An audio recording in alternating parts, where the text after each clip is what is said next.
run so far away from ourselves that we don't even know what ourself is anymore. Yes. Right? Like, it's like, well, what is it? Like, I have 10 voices in my head, and one of them's a TV show, and one of them's my favorite song, and one of them's my mom's voice and my dad's voice. Like, what are a couple of things that people can do on a daily basis that's going to help them get closer to that voice again? I believe, and I know you do too, that one of the keys is gratitude. That doesn't mean not acknowledging the pain, because the pain is often real. You know, there is a lot of pain in the world and in our lives, but also recognizing that the pain is not everything. The hardship is not everything. The darkness is not everything.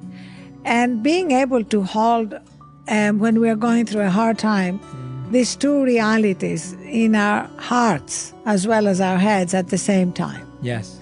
That for me is the key. And so doing again micro steps, like starting your morning, taking 1 minute in the morning, 1 minute, to remember 3 things you're grateful for, or set your intention for the day, is absolutely key.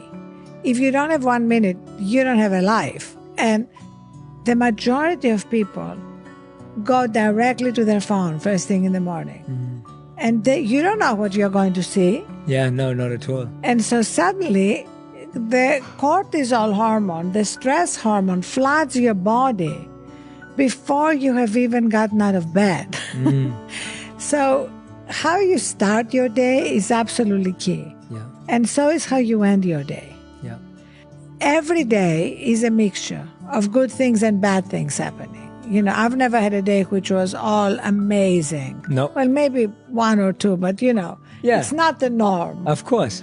You can go to bed thinking of all the things that went wrong.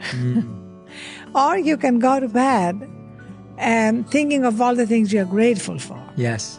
Yes. And that changes the quality of your sleep. Yes. So what is interesting, in terms of our evolution, our mind tends to go to the negative, because that's how we survived, right? I mean, if we were followed by a tiger and focused on the sunset, we would not be here. Yes.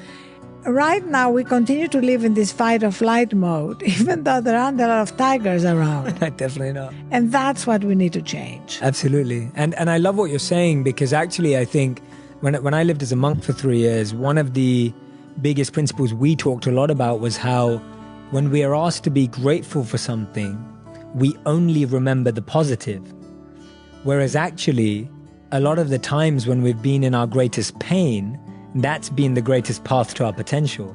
Yes. That actually the pain, the suffering, the tragedy, the falling down was actually the moment of our rise and growth. And I've noticed that when I look in reflection in gratitude, or I look in hindsight, it's actually the lowest point of my life that became the birth of the best moments of my life.